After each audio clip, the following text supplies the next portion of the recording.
Iran drone ಹೊಡೆದುರುಳಿಸಲಿಕ್ಕೆ America ವಿಫಲ ಪ್ರಯತ್ನವನ್ನು ಮಾಡಿದೆ. ನೋಡಿ ಎಂತಹ ಸ್ಥಿತಿ. ವಿಶ್ವದ ಶಕ್ತಿಶಾಲಿ ಮಿಲಿಟರಿ F-15 ಫೈಟರ್ ಜೆಟ್ ಅದನ್ನು ಬೆನ್ನಹತ್ತುತ್ತೆ ಇರಾನ್ ಡ್ರೋನನ್ನು, ಆದರೆ ಅದನ್ನು ಹೊಡೆಯಕ್ಕೆ ಆಗದೇ ಇಲ್ಲ.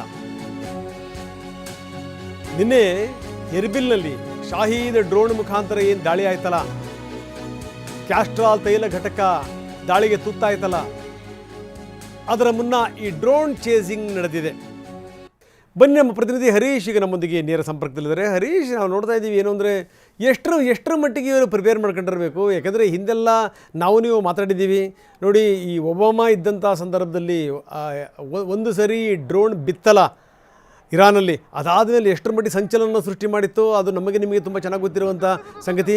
ಇದು ನಮ್ಮದು ಅಲ್ಲವೇ ಅಲ್ಲ ಅಂತ ಅಮೆರಿಕ ಹೇಳಿದ್ದು, ಅದಾದಮೇಲೆ ಹೆಂಗೆ ಗೊತ್ತಾ, ಇದು ನಿಮ್ಮದೇ ಅಂತ ಇರಾನ್ ವಿಡಿಯೋ ಮಾಡಿದ್ದು, ಹೌದೌದು ಏನೋ ಮಿಸ್ ಆಗಿ ಬಿದ್ದಿದೆ ಅದನ್ನು ವಾಪಸ್ ಕೊಡಿ ಅಂತ ಕೇಳಿದ್ದು, ಅದಾದಮೇಲೆ ಹೆಂಗೆ ಗೊತ್ತಾ, ಯಾವುದೇ ಕಾರಣಕ್ಕೂ ನಾವು ವಾಪಸ್ ಕೊಡಲ್ಲ ಅಂಥೇಳಿ ಅವರು ಓಪನ್ ಮಾಡಿ ಅದನ್ನು ರಿವರ್ಸ್ ಇಂಜಿನಿಯರಿಂಗ್ ಮಾಡಿದ್ದು. ಅದಾದ ನಂತರ ಈ ಡ್ರೋನ್ ವಿಚಾರಕ್ಕೆ ಸಂಬಂಧಪಟ್ಟಂಗೆ ಇರಾನ್ ತುಂಬ ಸಮರ್ಥವಾಯಿತು ಅಂತ ಒಂದು ಡ್ರೋನ್ ಸಿಕ್ತು, ಅವರು ಸೀರೀಸನ್ನೇ ಮಾಡಿಬಿಟ್ರು. ಈಗ ನೋಡಿ, ನಿನ್ನೆ ಕ್ಯಾಸ್ಟ್ರಾಲ್ ತೈಲ ಘಟಕ ಅದನ್ನು ಉಡೀಸ್ ಮಾಡ್ತಲ್ಲ, ಆ ಸಂದರ್ಭದಲ್ಲಿ ಇರಾನ್ ಡ್ರೋನನ್ನು ಬೆನ್ನತ್ತು, ಆದರೆ ಆ ಡ್ರೋನನ್ನು ಹಿಡಿಲಿಕ್ಕೂ ಆಗಲಿಲ್ಲ, ಹೊಡಿಲಿಕ್ಕೂ ಆಗಲಿಲ್ಲ ಅಂಥ ಸ್ಥಿತಿ. ಏನಿದು ಈ ಶಾಹೀದ್ ಡ್ರೋನ್ ಇದೆಯಲ್ಲ, ಅದರ ವಿಶೇಷತೆ ಏನು? ರಂಗನಾಥ್, ಇರಾನ್, ಇಸ್ರೇಲ್ ಹಾಗೂ ಅಮೆರಿಕ ಯುದ್ಧದಲ್ಲಿ ಇರಾನ್ನ ಒಂದು ಡ್ರೋನ್ ಬಗ್ಗೆ ಈಗ ಸಾಕಷ್ಟು ಚರ್ಚೆ ಆಗ್ತಿರುವಂತಹದ್ದು, ಜಗತ್ತೇ ಈಗ ನಿಬ್ಬೆರಗಾಗಿ ನೋಡ್ತಾ ಇರುವಂತಹದ್ದು. ಶಾಹೀದ್ 136 ಎನ್ನುವಂತಹ ಡ್ರೋನ್ ಏನಿದೆ, ಇದು ಜಗತ್ತಿನಲ್ಲೇ ಸದ್ದು ಮಾಡ್ತಾ ಇದೆ. ಯಾಕಂತಂದರೆ F-16 ಯುದ್ಧ ವಿಮಾನಕ್ಕೂ ಕೂಡ ಇದು ಸಿಗದೆ ನಿಖರವಾಗಿ ದಾಳಿಯನ್ನು ಮಾಡ್ತಾ ಇರುವಂತಹದ್ದು ಈಗ ಅಮೆರಿಕವನ್ನು ಕೂಡ ಬೆಚ್ಚಿ ಬೀಳಿಸಿರುವಂತಹದ್ದು. ಈ ಶಾಹೀದ್ 136 ಏನು ಡ್ರೋನ್ನ ವಿನ್ಯಾಸ ಏನಿದೆ, ಇದನ್ನು ಅನೇಕ ರಾಷ್ಟ್ರಗಳು ಕಾಪಿ ಮಾಡಿರುವಂತಹದ್ದು.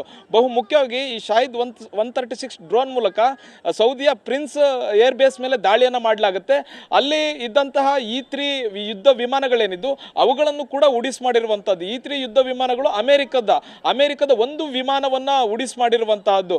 ಈ ಯುದ್ಧ ವಿಮಾನ ಸುಮಾರು 5,800 ಕೋಟಿಯಷ್ಟು ರೂಪಾಯಿ ಬೇಕು ಇದನ್ನು ತಯಾರಿಸಲಿಕ್ಕೆ. ಇದು ಕೇವಲ 16 ಲಕ್ಷದಲ್ಲಿ ತಯಾರಿಸಿರ್ತಕ್ಕಂಥ ಒಂದು ಡ್ರೋನ್ ಅಮೆರಿಕದ 5,800 ಕೋಟಿಯಷ್ಟು ಮೌಲ್ಯದ ಯುದ್ಧ ವಿಮಾನವನ್ನು ಹೊಡೆದಾಕಿರುವಂತಹದ್ದು. ಅಂದರೆ ಈ ಒಂದು ಯುದ್ಧದಲ್ಲಿ ಅಮೆರಿಕದ ವೆಚ್ಚ ಜಾಸ್ತಿ ಆಗ್ತಾ ಇದೆ, ಇರಾನ್ ವೆಚ್ಚ ಕಡಿಮೆ ಆಗ್ತಾ ಇದೆ. ಒಂದು ಕಡಿಮೆ ದುಡ್ಡಿನ ಡ್ರೋನ್ನಲ್ಲಿ, ಕಡಿಮೆ ವೆಚ್ಚದ ಡ್ರೋನ್ನಲ್ಲಿ ಅತ್ಯಂತ ದೊಡ್ಡ ವಿಮಾನಗಳನ್ನು ಹೊಡೆದುರುಳಿಸಲಾಗ್ತಿದೆ ಇರಾನ್. ಇದು ಈಗ ಸಾಕಷ್ಟು ಚರ್ಚೆ ಆಗ್ತಿರುವಂತಹದ್ದು ಮತ್ತು ಇದು ಅಮೆರಿಕಕ್ಕೆ ಈ ಯುದ್ಧ ಬಹಳಷ್ಟು ದುಬಾರಿ ಆಗ್ತಾ ಇದೆ. ಬಹು ಮುಖ್ಯವಾಗಿ ಈ ಶಾಹೀದ್ 136 ಏನು ಡ್ರೋನ್ ಏನಿದೆ, ಇದು ಅನೇಕ ದೇಶಗಳು ಕಾಪಿ ಮಾಡಿರುವಂತಹದ್ದು.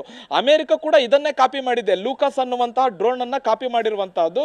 ಇದು ಸುಮಾರು ಇದನ್ನ ತಯಾರಿಸಲಿಕ್ಕೆ ಅಮೆರಿಕ $20,000 to $30,000 ಖರ್ಚಾಗುತ್ತೆ. ಇದು ಕೇವಲ ಏನು ಇದೇ ಯುದ್ಧ ಈ ಡ್ರೋನ್ ಅನ್ನ ತಯಾರಿಸಲಿಕ್ಕೆ ಇದು ಕೇವಲ 16 ಲಕ್ಷದಲ್ಲಿ ಮಾತ್ರ ಖರ್ಚು ಮಾಡುವಂತಹದ್ದು. ಇನ್ನು ಬಹು ಮುಖ್ಯವಾಗಿ ಚೀನಾ ಕೂಡ ಇದನ್ನ ಕಾಪಿ ಮಾಡಿದೆ. ಸನ್ಫ್ಲವರ್ 500 ಅನ್ನುವಂಥ ಹೆಸರಿನಲ್ಲಿ ಚೀನಾ ಕೂಡ ಈ ಯುದ್ಧ ಡ್ರೋನ್ ಅನ್ನ ಕಾಪಿ ಮಾಡಿರುವಂತಹದ್ದು. ಜಗತ್ತಿನ ಅನೇಕ ರಾಷ್ಟ್ರಗಳು ಈ ಒಂದು ಟೆಕ್ನಾಲಜಿಯನ್ನು ಕಂಡುಹಿಡ್ಕೊಂಡು ಮತ್ತೆ ಆ ಮಾದರಿಯನ್ನು ಬೇರೆ ದೇಶಗಳಲ್ಲಿ ಬಳಸ್ತಿರುವಂತಹದ್ದು. ಇದು ಇರಾನ್ ಎಷ್ಟರ ಮಟ್ಟಿಗೆ ಯುದ್ಧಕ್ಕೆ ಸಿದ್ಧ ಆಗಿತ್ತು ಡ್ರೋನ್ಗಳ ಮೂಲಕ ಅನ್ನುವಂತಹದ್ದು ಈಗ ಚರ್ಚೆಯಲ್ಲಿರುವಂತಹದ್ದು. ಹಾಗಾಗಿ ಅಮೆರಿಕ ಏನು ಮಾಡ್ತಿದೆ, ಈ ಯುದ್ಧದಿಂದ ಹೇಗಾದರೂ ಹೊರಗೆ ಬರಬೇಕು, ಸಾಕಷ್ಟು ನಷ್ಟ ಅನುಭವಿಸ್ತಿದೆ, ಈ ಯುದ್ಧ ದುಬಾರಿ ಆಗ್ತಿದೆ.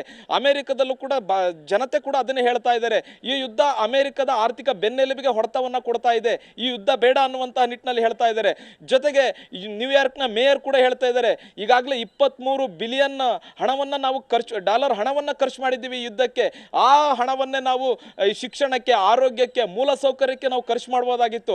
ಅಮೆರಿಕದ ಅಧ್ಯಕ್ಷ ಡೊನಾಲ್ಡ್ ಟ್ರಂಪ್ ಅವರ ಒಂದು ನಡೆಯಿಂದ ಅಮೆರಿಕಕ್ಕೆ ಸಾಕಷ್ಟು ನಷ್ಟ ಆಗ್ತಿದೆ ಅನ್ನುವಂತಹ ಗಂಭೀರ ಆರೋಪ ಮತ್ತೆ ಆತಂಕವನ್ನು ಅವರು ಕೂಡ ವ್ಯಕ್ತಪಡಿಸಿದ್ರು.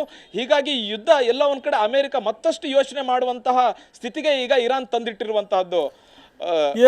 ಹಾಗೆ ನೀವು ಸಂಪರ್ಕದಲ್ಲಿ ಇನ್ನಷ್ಟು ನಾನು ಮಾತಾಡ್ತೀನಿ. ವೆರಿ ಇಂಪಾರ್ಟೆಂಟ್ಲಿ, ಇರಾನ್ನ ಇಸ್ಫಹಾನ್ ನಗರ ಇದೆಯಲ್ಲ, ಅದು ಟೆಹರಾನ್ನ ದಕ್ಷಿಣ ದಿಕ್ಕಿಗಿದೆ. ಒಂದು 400-450 ಕಿಲೋಮೀಟರ್ ಆಗುತ್ತೆ ಟೆಹರಾನ್ನಿಂದ. ಇರಾನ್ನ ಅತ್ಯಂತ ದೊಡ್ಡ ನಗರಗಳಲ್ಲಿ ಇಸ್ಫಹಾನ್ ಕೂಡ ಒಂದು. ಅದರ ಮೇಲೆ ದೊಡ್ಡ ಪ್ರಮಾಣದಲ್ಲಿ ವಾಯುದಾಳಿ ನಡೆಸಲಾಗಿದೆ.